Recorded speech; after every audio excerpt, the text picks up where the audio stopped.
What's going on, folks? It's Dr. Remy LeBeau, and I'm coming at you once again from the X-Layer to provide you my very insightful reaction to this new big trailer that just dropped this morning for the upcoming Venom film. So this is an interesting situation. I'm a huge Venom fan. I'm a huge fucking Venom fan. I've been a huge Venom fan since I started reading comics. Beyond X-Men, Spider-Man was my thing. Spider-Man and X-Men were my thing.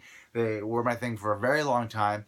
And I started reading around Amazing Spider-Man number 340 or something. So Eric Larson was drawing, but prior to that, like just a few issues prior, McFarlane was drawing, right? Now, that was the same time where he started doing his own series, the standalone Spider-Man series, the adjectiveless Spider-Man series.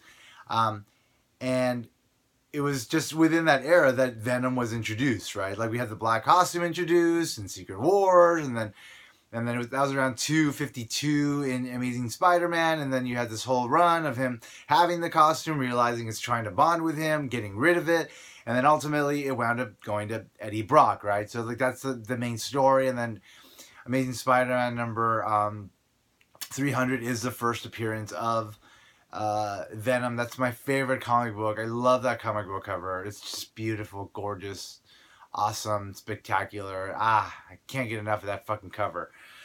Anyway, flash forward to the present. Movies are being made. Spider-Man is in the Marvel Universe. Sony and Marvel made a deal, and that allowed Venom to be introduced. Well, that allowed Spider-Man to be introduced into the Marvel Universe. Sony is moving along with their own films, right? They have Venom, which apparently they've actually made, and now I'm going to watch a trailer for. They have Black and White, which is like Silver Sable and the Black Cat. And they might have other stuff that they're building in like the Spider-Man universe. And we don't know how it's related to the Marvel Universe. We don't know if it exists within the Marvel Universe. We don't know anything. As far as Venom goes itself, like, the character was, as y'all know, portrayed in Spider-Man 3. Not the greatest movie, but I do enjoy watching it because it's a Sam Raimi film. There's a lot of parts of it that do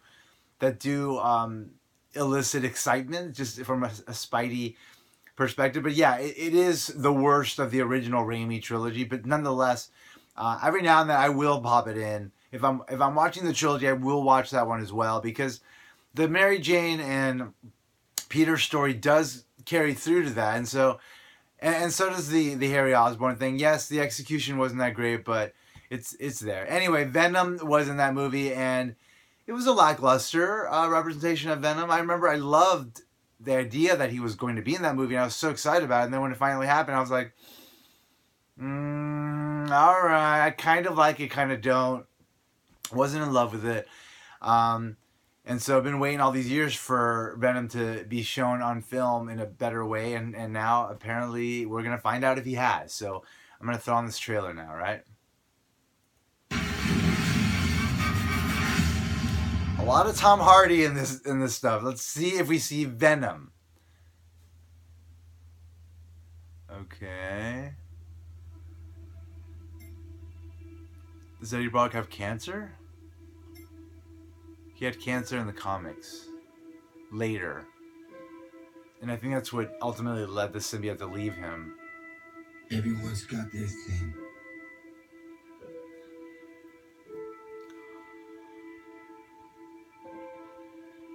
Maybe it's a breakup.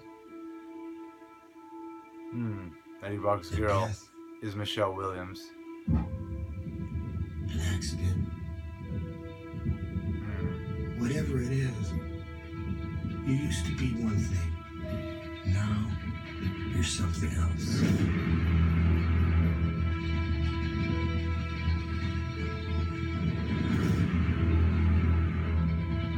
We all have our own problems. We saw the symbiote. Our own issues.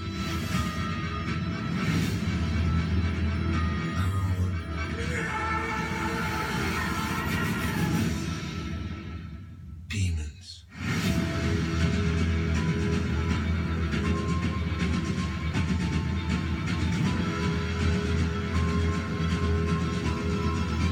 kidding me. You're not going to show me Venom? Oh my god. I mean, I know this is in October. Like, you saw the symbiote in there, but, like, we didn't see Venom. Nothing was explained. Like, he's in an accident. Like, what is this? Like, what is this movie? God, Sony is just making mistakes. Of course they are. They always have. That's why Marvel needed to take Spidey back, because they just don't know what the fuck they're doing. I don't know if this is going to be good. I can't say for sure, but based on what we know about Spider-Man, this is not going to be good. Based on what we know about Sony's handling of Spider-Man, this is not going to be good. Like, what the fuck did I just see? Like, Tom Hardy, basically. Like, okay, I've seen Tom Hardy before. I've seen a lot of Tom Hardy. I've seen Tom Hardy naked. I've seen Tom Hardy fucking in a mask, hardly understandable. I've seen him play all sorts of parts. I know who Tom Hardy is, so you showed me that. Who the fuck is Eddie Brock? How is he related to what we're seeing? We saw the symbiote being in a container. Is that from space? Was it, like, where did that symbiote come from? Like, is this related to Infinity War? Because this is October, so Spidey could bring Infinity War back from space. We saw him in space in Infinity War trailer shot, so that could be what leads to him getting the symbiote, and then maybe him the symbiote escaping and going to Eddie. But maybe not. Maybe the symbiote is developed in a lab, or maybe it was found by a lab, and Eddie's in a hospital after an accident. He gets a symbiote. I don't know, man. It just doesn't. It's not sitting right with me, and I'm sure it's not sitting right with. It's not going to sit right with a lot of the geek community, which is good, because Sony needs a very loud message. Like, don't fuck with Venom. Like, if you're going to do Venom, do him right. Yeah, they did. They had this fucking graphic at the end that kind of showed, like, something similar to, like, what we would expect for the Venom look. But, like, you're not going to show us actual Venom. You're not going to show us him, like, swinging around. You're not going to show him in the costume. Like, what the fuck are you doing, Sony? You're fucking stupid. Anyway, that's my reaction to this trailer. That's as much as I'm going to give it. Also, I'm just going to start spewing out hate, and I don't want to. So I'm just going to leave it there. Thanks for checking out my channel. If you haven't already done so, you can subscribe by pressing that little button down there. You don't need a symbiote to form a bond. You simply need to press subscribe and form a bond with me. As always, I want to remind you that if you haven't already, you better put an X in that box, ladies and gentlemen, because, well, ain't nobody checking us. Us. There's more than one. I have a symbiote. That little thing I just did was better than this trailer. Bye-bye.